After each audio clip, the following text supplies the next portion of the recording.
Assalamualaikum warahmatullahi wabarakatuh. Alhamdulillah wassalatu wassalamu ala rasulillah. La haula wa la quwwata illa billah, amma ba'd. Salam sehat, salam sukses dan salam bahagia untuk seluruh Sobat SR dan para pemirsa dimanapun Anda berada. Berjumpa kembali dengan kami di channel ini dan kami akan terus berbagi pengetahuan. Dan ingat, yang kami cari adalah sebuah kebenaran, bukan pembenaran. Yang kami buktikan adalah dalil, bukan sekedar berdalih. Yang kami kemukakan adalah argumen, bukan sentimen. Dan pada kesempatan yang berbahagia ini, kami akan membahas tentang sebuah bangunan yang merupakan bangunan tertua di alam dunia ini.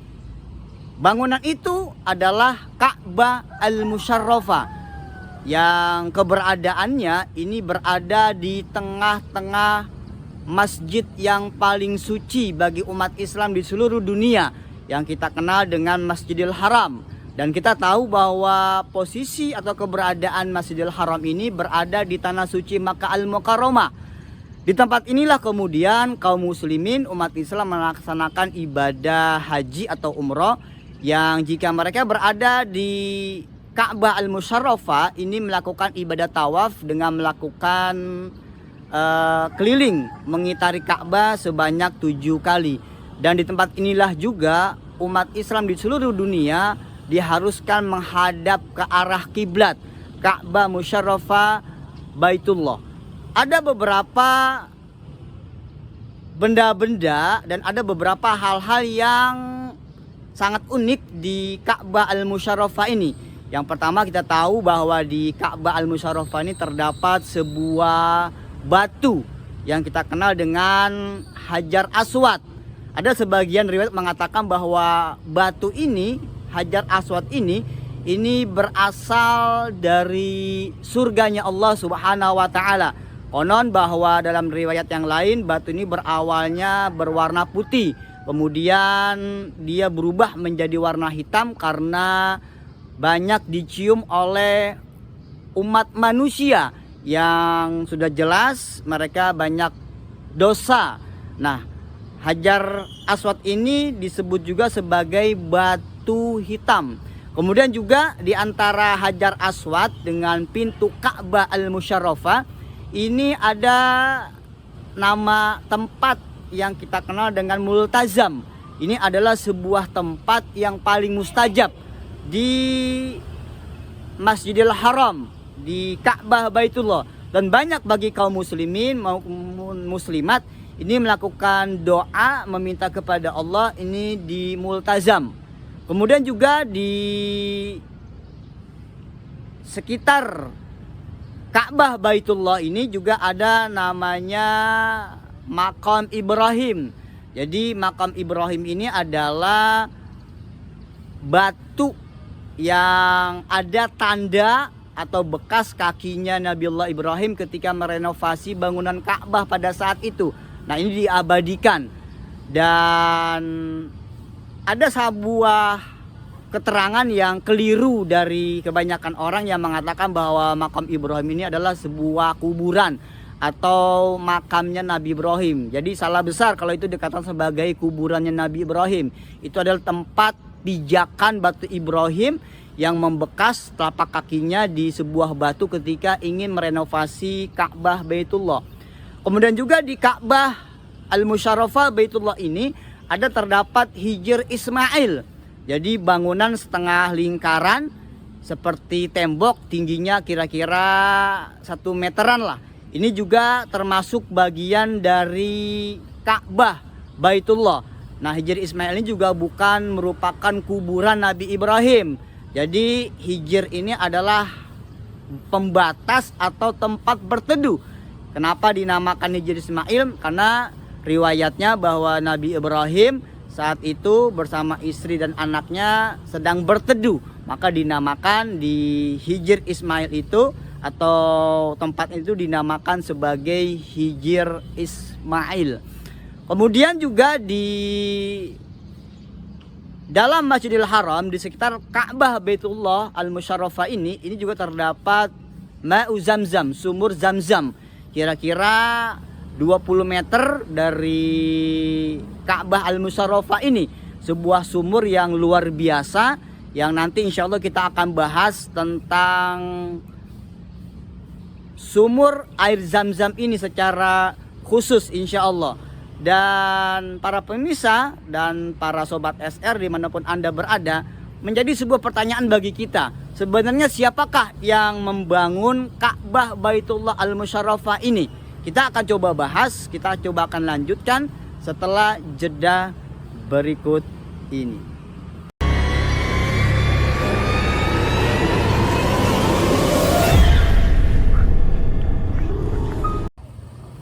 Sobat SR dan para pemirsa dimanapun Anda berada, berjumpa kembali dengan kami di channel ini. Dan kami akan melanjutkan pembahasan tentang Ka'bah Al-Musyarrafah Baitullah yang ada di Masjidil Haram, Tanah Suci Makkah Al-Mukarramah. Ada beberapa pertanyaan yang masih menjadi teka-teki di kalangan masyarakat kita. Yang pertama, benarkah bahwa Ka'bah Al-Musyarrafah ini merupakan bangunan pertama atau bangunan yang paling tertua di atas muka bumi ini? Kemudian yang kedua, siapakah sebenarnya yang membangun Ka'bah Al-Musyarrafah ini? Apakah ini bagian dari peradaban bangsa manusia? Artinya manusia yang membangun.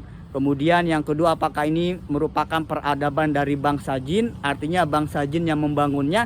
Ataukah ini memang peradaban bangsa malaikat? Artinya malaikat yang membangun Ka'bah Al-Musyarrafah ini.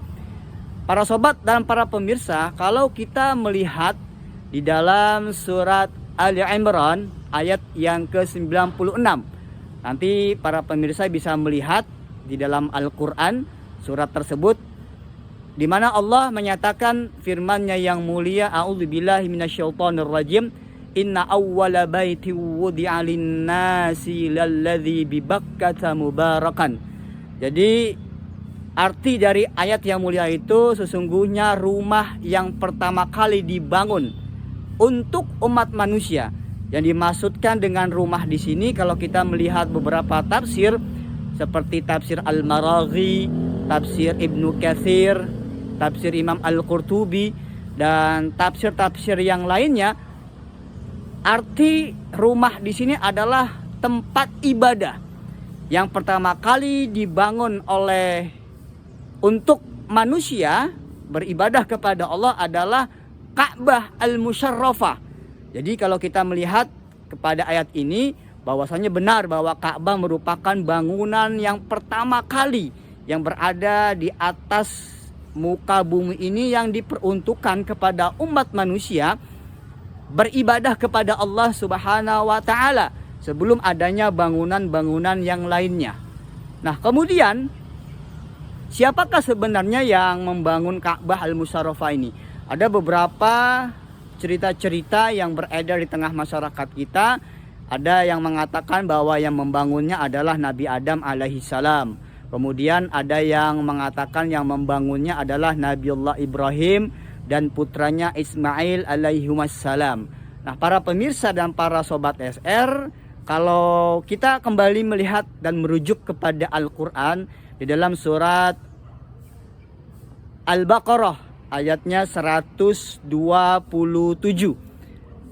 Para pemirsa bisa melihatnya, terjemahan dari ayat tersebut ketika Nabi Ibrahim dan Nabi Ismail, wa idh yarfa'u Ibrahimul qawa'ida minal baiti wa Ismailu. Dan ketika Nabi Ibrahim merenovasi bangunan Ka'bah yang memang sudah ada pondasi dasarnya. Jadi ayat ini menjelaskan tentang bagaimana Nabiullah Ibrahim dan Nabiullah Ismail yang merenovasi Ka'bah yang sudah mengalami kerusakan. Dan pada saat itu memang sudah ada pondasi atau dasarnya dari bangunan Ka'bah tersebut. Jadi kalau kita melihat di juga beberapa tafsir, ternyata Nabiullah Ibrahim dan Nabiullah Ismail ini bukan orang yang pertama membangun Ka'bah Al-Musyarrafah. Jadi mereka hanya merenovasi Ka'bah yang mengalami kerusakan-kerusakan. Ya, ada beberapa riwayat yang kita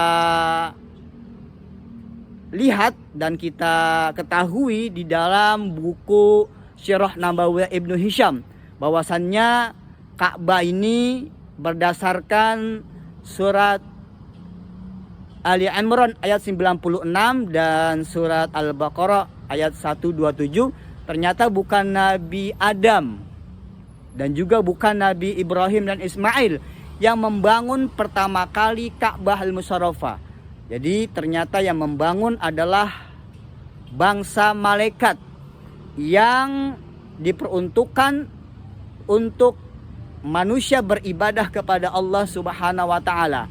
Akan tetapi Ka'bah ini sempat mengalami beberapa kerusakan-kerusakan. Yang pertama adalah kerusakan yang diakibatkan oleh banjir internasional di zaman Nabi Nuh alaihi salam. Ya, jadi ada memang beberapa riwayat, ada dua riwayat yang mengatakan bahwasannya banjir yang terjadi di zaman Nabi Nuh ini adalah banjir yang bersifat regional lokal saja. Terjadi di Mesopotamia, di daerah Iran, Irak di sana. Jadi tidak sampai ke daerah Mekah sana. Tetapi juga ada riwayat yang mengatakan bahwa tafsir tentang banjirnya Nabi Nuh alaihissalam ini melanda dunia, termasuk juga daerah Tanah Suci Makkah Al-Mukarramah yang pada saat itu terkena efek dari banjirnya Nabi Nuh, sehingga mengalami kerusakan Ka'bah Al-Musharrafah. Nah, kemudian di zaman Nabiullah Ibrahim dan putranya Ismailah ini kemudian direnovasi kembali bangunan Ka'bah yang sempat mengalami beberapa kerusakan-kerusakan. Nah, pada awalnya Ka'bah Al-Musharrafah ini tidak setinggi yang ada. Jadi pada awalnya di dalam buku Sirah Nabawiyah Ibnu Hisham ini sekitar 4,5 meter tingginya. Kemudian pada zaman Rasulullah Shallallahu Alaihi Wasallam, yaitu pada saat Rasulullah berusia 30 sampai 35 tahun, di antara itu ini Ka'bah mengalami kerusakan kembali, ya, karena ditimpa banjir.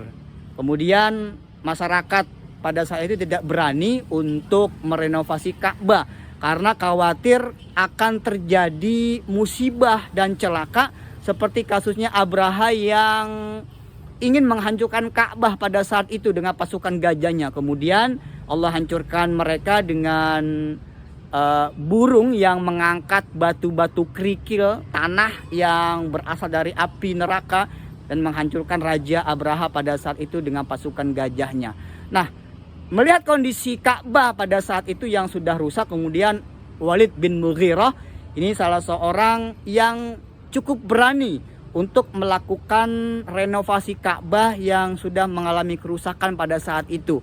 Nah, setelah keesokan harinya masyarakat jahiliyah pada saat itu juga membantu Walid bin Mughirah untuk merenovasi Ka'bah. Nah, kemudian terjadilah peninggian bangunan Ka'bah yang awalnya cuma sekitar 4,5-5 meter, kemudian ditinggikan sampai kira-kira sekarang ini 8 sampai 9 meter. Jadi kondisinya Ka'bah seperti ini sudah mengalami beberapa renovasi, perbaikan karena terjadinya kerusakan. Para sobat dan para pemirsa, kita akan ikuti nanti perjalanan kami untuk melihat bagaimana kondisi Ka'bah Al-Musharrafah yang berada di Tanah Suci Makkah Al-Mukarramah, tepatnya di tengah-tengah Masjidil Haram, masjid paling tersuci bagi umat Islam di seluruh dunia. Silakan dan terus ikuti perjalanan kami sampai ke Tanah Suci. Para sobat dan para pemirsa, kami sudah mendekati pintu masuk dari Masjidil Haram dan ini adalah kondisi terkini pada pukul 10.25 menjelang salat zuhur. Dan di sekitar pintu masuk Masjidil Haram ini memang terdapat burung dara. Nah, itu menaranya Masjidil Haram sudah tampak dari sini, dan kita akan memasuki lantai 2 dan 3, karena untuk lantai pertama atau di bawah di Ka'bah Al-Musyarrafah ini dikhususkan untuk orang-orang yang akan melakukan ibadah tawaf. Harus mengenakan pakaian ihram. Sedangkan untuk pakaian jubah, pakaian bebas, ini harus di lantai atas di Masjidil Haram. Kita akan terus memasuki pintu yang akan menuju ke Masjidil Haram lantai 2, lantai 3.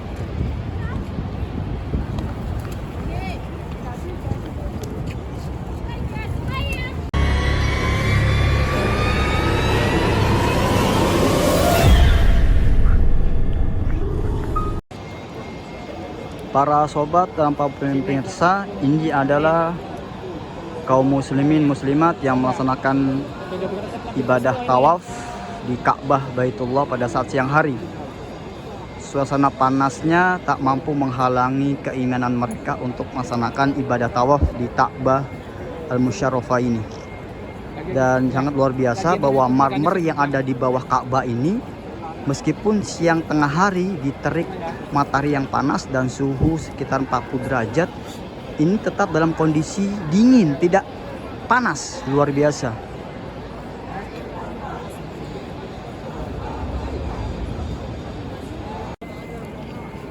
Para sobat dan para pemirsa, sekarang kami sudah berada di dalam Masjidil Haram, dan di dalam Masjidil Haram ini terdapat Ka'bah Al-Musyarrafah. Puluhan bahkan jutaan umat manusia dari berbagai macam negara berbondong-bondong datang ke tanah suci Makkah Al-Mukarramah dan melakukan ibadah tawaf di Masjidil Haram, mengitari Ka'bah Al-Musyarrafah sebanyak 7 kali putaran. Dan biasanya para jemaah memulai tawafnya itu dimulai dari Hajar Aswad. Nah, itu Hajar Aswad yang ketika permulaannya diawali dengan membaca takbir, kemudian dilanjutkan dengan baca basmalah, baca bismillah dulu baru takbir. Bismillah, Allahu Akbar, Bismillah, Allahu Akbar. Nah, kemudian tidak jauh dari Hajar Aswad itu ada Multazam. Letaknya di antara Hajar Aswad dan pintu Ka'bah. Multazam ini adalah salah satu tempat yang paling mustajab di tempat ini, yang insya Allah jika seseorang berdoa kepada Allah, bermunajat kepada Allah, Allah akan mengabulkannya.